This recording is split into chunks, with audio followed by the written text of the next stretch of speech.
Hello, welcome back to Adam's Test Kitchen. Today we are making.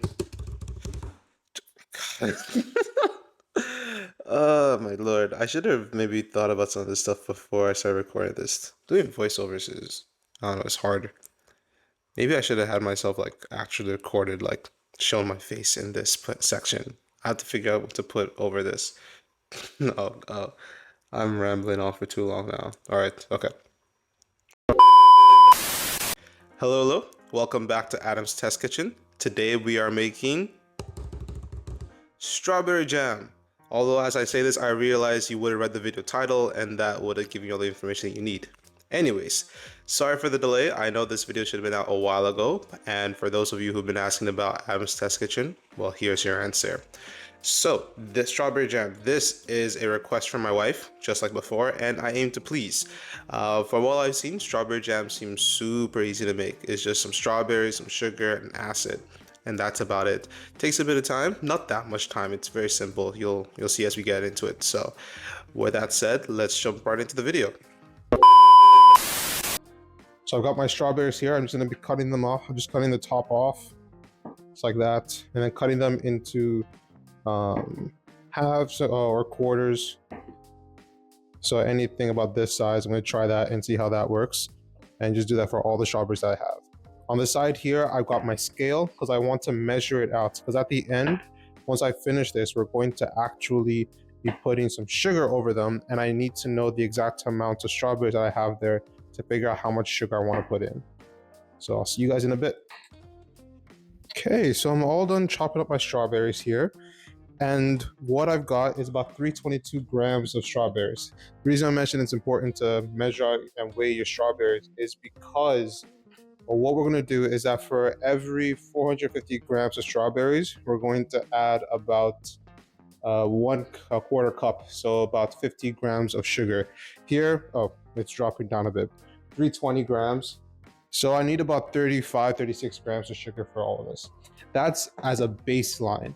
You want to taste your fruit and then see if it's sweet enough, if you want it sweeter. So here I'm going to add, 36 grams. Oops. Here I'm going to add 36 grams of sugar.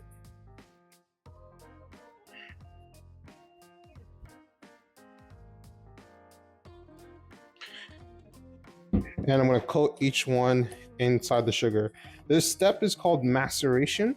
It's going to be pulling out a lot of the natural sugars inside them, breaking down their cell walls, and really pulling out a lot of liquid inside of them.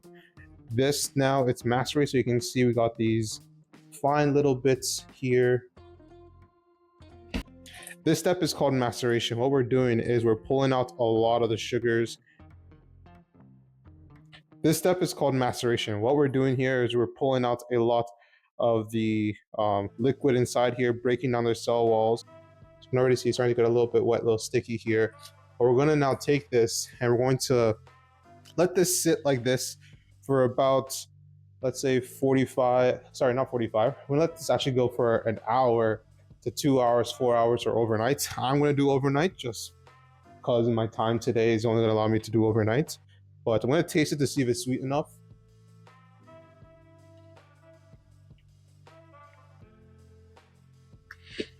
I could use a little more sugar. It's already sweet, but just gonna add a touch more. Not a lot. And now this, I'm going to put it inside the fridge, leave it covered, and I'll come back tomorrow to finish it off. Tomorrow. All right, it's been 24 hours. Our strawberries are out of the fridge, and now we're going to take a look at them. And if we look at that, you can see there's a lot of water that's been pulled out of that right there. So we're going to take this over to the stove. We're going to boil it. We're going to bring it to a boil before we start adding our lemon juice to bring us to the end. So at this point, we've passed the longest and hardest point, and you can see it's quite changed. It's a lot of juice. It's a lot of strawberry juice. But yeah.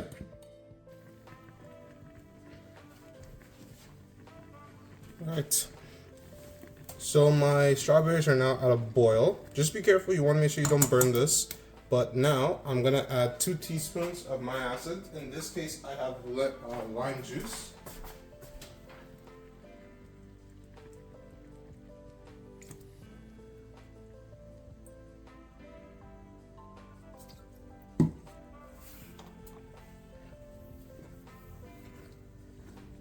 And you can see almost immediately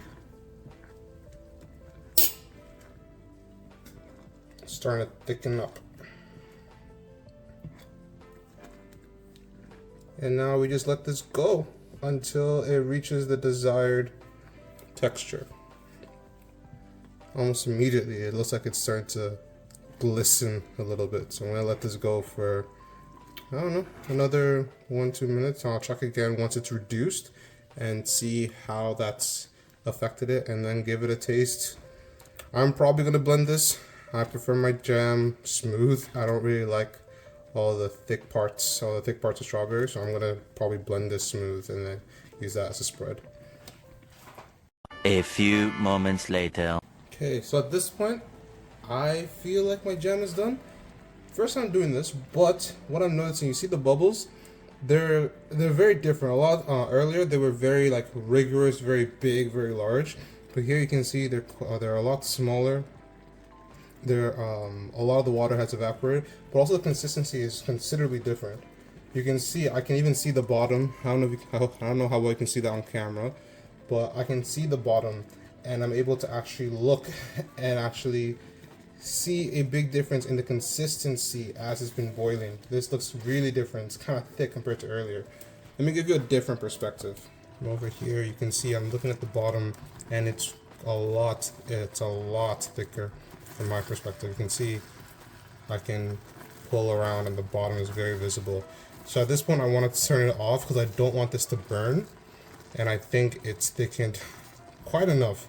So I'm gonna call this and then go over and begin to ooh, yeah, perfect. You can see that jam right there. I'm gonna cut this, and I'm actually gonna blend it because there's all these pieces of strawberry. I personally don't like them. I prefer to have a smooth jam. Maybe some people consider that sacrilege, but I prefer a smooth consistency to my jam. So this, I think, is smooth enough for me. I know it's not perfectly smooth, but this was also not the best vessel. Maybe I should have transferred it to something else and tried blending it there. But anyways, you can see this now looks a bit more like a traditional jam. So gonna let this cool before I try it though, because the last thing I want to do is scorch my tongue from hot sugar. That would not be fun. But I'm gonna go quickly wash some mason jars and then transfer this over into them. So I mistakenly skipped over the jarring process. Slight correction, I actually did record it, but somehow I forgot only a few seconds or minutes later. Anyways, you didn't really miss much, so. But it's very simple, just pour it away. But here you can see I put my jam inside. It's looking nice and thick. For me, I like it a little smooth, on the smoother side, so I blended it. But that's completely up to you. Now I just let this cool, and we're gonna put it in the fridge, and this should be able to last in there for up to a month. We'll see if it lasts that long, but yeah, have a wonderful day, guys. Bye.